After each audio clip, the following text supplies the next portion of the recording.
Hey guys, Zombie Greg for TheWrap here, coming at you from Walking Dead Escape at Petco Park at San Diego Comic-Con, and I'm so excited for our next guest. We got Jamie Hyneman and Adam Savage, aka the Mythbusters. How you guys doing? Very good. Thank you so much for stopping by in this heat here on this lovely but hot Saturday morning. You guys have your panel tonight. We do. And what do fans? What's going to be exciting? What's happening at this panel? We're I don't want to give too much away, but we're taking a more direct approach to the conversation that the panels really engender. We're teasing the current and next season of Mythbusters a little bit, and we want to talk about maker culture, which really is, you know, to us what the ethos of Comic-Con is really about. Okay, and you know, you guys have been on TV for just forever, it seems like.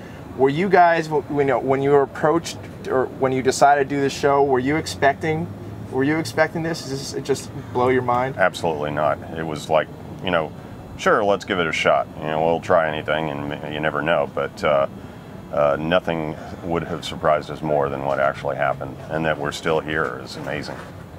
And so you guys have. Oh God, what's happening? Oh God. Here we go. Excellent. Oh, my brother and sister are here. Hey guys. Hello. You guys have done over 200 episodes. How is it hard coming up with myths to bust now? Well, you know, it's hard. What we do is try to answer some sort of question or solve some sort of problem, and it doesn't have to be an urban legend, which is what we started out with, but you know, virtually anything that kind of perks our interest that we can dig into and physically test. We get into it, and I don't know, I hope we never run out of questions to ask. Well, I mean, and are people ever going to stop believing ridiculous things? Yeah. You know, the answer is no, and I think we'll always have a job because of that. And I think probably the majority of the myths you busted, majority of people still believe, probably, you know? Absolutely. Until they've been enlightened by your show. Actually, even then, it turns out you can't really change people's minds. We've had people I don't care what they say. Yeah, exactly. I've witnessed the proof, but I don't care. It's more fun. We've heard that countless times over the years. Now, you guys obviously take on myths that are practical myths in a sense, provable. But are you guys believers in any you know, mythical myths? You know, any supernatural myths? Do you guys have a favorite? You know, are you guys like ghosts are real? Ghosts are out there? No, because they're not. Yeah. Well, and you know, as an example of how we approach things. You being a zombie, you know, we've done a zombie episode, only one, I guess. Only one. And you know, the way that we look at it is that we understand that there probably aren't zombies out there for real, but there's a lot of stuff that interesting stuff that we can test about them. You know, we tested enough bodies like zombies pressing against a gate, would it, you know, push it through and things like that. And so we can take something supernatural and find something within the world of physics we can genuinely test with it. Not being undead, but what can happen once you're undead. And things like things like Star Wars we've done quite a bit with. And you guys actually have worked on the Star Wars movies, correct? Yeah, I did. I worked on episodes 1 and 2. Sorry about that. I was going to ask you about that. You know, VFX has come so long. You know, I just saw Planet of the Apes, the new one, and it was. Isn't it great?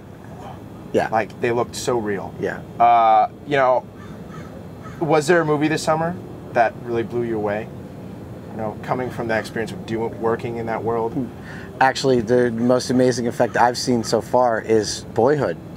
No special effect at all, just following the same actors over 12 years, telling a story about a kid growing up. Talk about practical effects right there. That is the most practical of all practical effects. Yeah, I love that movie. It's fantastic. And you have a company up in San Francisco that. Well, both Adam and I have worked in special effects for decades, and so, you know, it's what led into Mythbusters. For the first, I think it was about 5 years or so, I hung on to continuing to do that from time to time out of the same facility that we shoot Mythbusters, but it's hard. We shoot Mythbusters, you know, in excess of 40 weeks out of the year normally. Wow. And so squeezing in other things, especially, you know, directors don't like to share. You know, it's like if you take they don't on want to hear why you're. Yeah. So if there's noise, you got to shut it down. It's 2 projects. It's tough luck. Whoever you're working with at that moment doesn't want to compromise. So I gave up doing that. We occasionally take on R&D projects on the side that are not film related, but those are more flexible. Gotcha. Yeah, and you guys are the biggest stars I think we've had come through here right now. It's crazy, and your show is so wildly popular, showing no signs of stopping. I mean, you guys are renewed for. Yeah, absolutely. We've got new episodes to air that we're still shooting through the middle of 2015, and we got plenty of material for after that. And you guys have done a Breaking Bad crossover last summer. Yes. Is there going to be any other cool crossovers coming up? We do have a couple of new crossovers coming up. We definitely have. We're working on another Star Wars crossover. We actually have an entirely written Breaking Bad crossover, which we're hoping we can make happen, but maybe it'll end up hybriding with a Better Call Saul crossover. Oh yeah. That'd be Never know. Cool. Yeah. And we just finished an episode on The Simpsons. Yes. Oh, very cool. So that'll air next year. Did you finally discover where the city is? We talked about that. Apparently it's Oregon. Yeah. Is it? Apparently. But we were on The Simpsons in an episode, and so we figured that we should have them on one of our episodes. And they were great. They cooperated with us, and we did some really, really amazing. I mean, what can you tell? Did the actors come on? No, we got Al Jean, one of the showrunner, and the entire company turned out to give us, some great assets and great resources to be able to really try and figure out how to test something from a cartoon in real life. And I think we did an excellent job at it. It's a really funny episode. Cool. And last question here. I guess what has been over all of these science projects you have done for TV, what has been your favorite and also most surprising in whether maybe you thought, oh, this is going to turn out to be true or this is a myth? Can you speak on that? We have one we did years ago where we wanted to test a bull in a china shop. Thought it would be funny, a little bit of filler. So Carragher and Tori took a paddock next to a paddock where they had an angry bull, and they built a bunch of delicate shelves and filled it with actual china and delicate things. And they just thought, we're going to get some high-speed footage of wanton destruction as this bull with giant horns starts tearing everything up. Turns out that bulls have unbelievable proprioception, and that bull pranced up and down the aisles of fine china, tipping over absolutely nothing.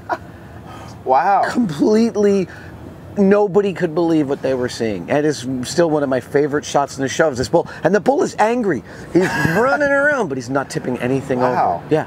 How about you? We like those. The other one that comes to mind is Our Elephant's Afraid of Mice. And, we like pointing those out because, we do all this spectacular stuff with explosives and other things that are risky. Yeah, you guys love explosives. Yeah, but some of the more surprising and actually favorite myths for us are things like that are anybody can relate to, and the elephants are afraid of mice is something you've heard also from cartoons or something like that, and it was a number of years ago. We had gone to South Africa to do a shark special, and the seas kicked up, so we couldn't go out. We figured we'd got some extra footage and went in to a game park trying to test elephants and mice, and we thought, hopefully the elephant wouldn't just squish the little mouse, but we set PETA nipping at your tails. Yeah, because they're little tiny things. Of course, they're not going to know that or pay any attention to a little thing like that. But we put the mouse, one very unhappy mouse, under a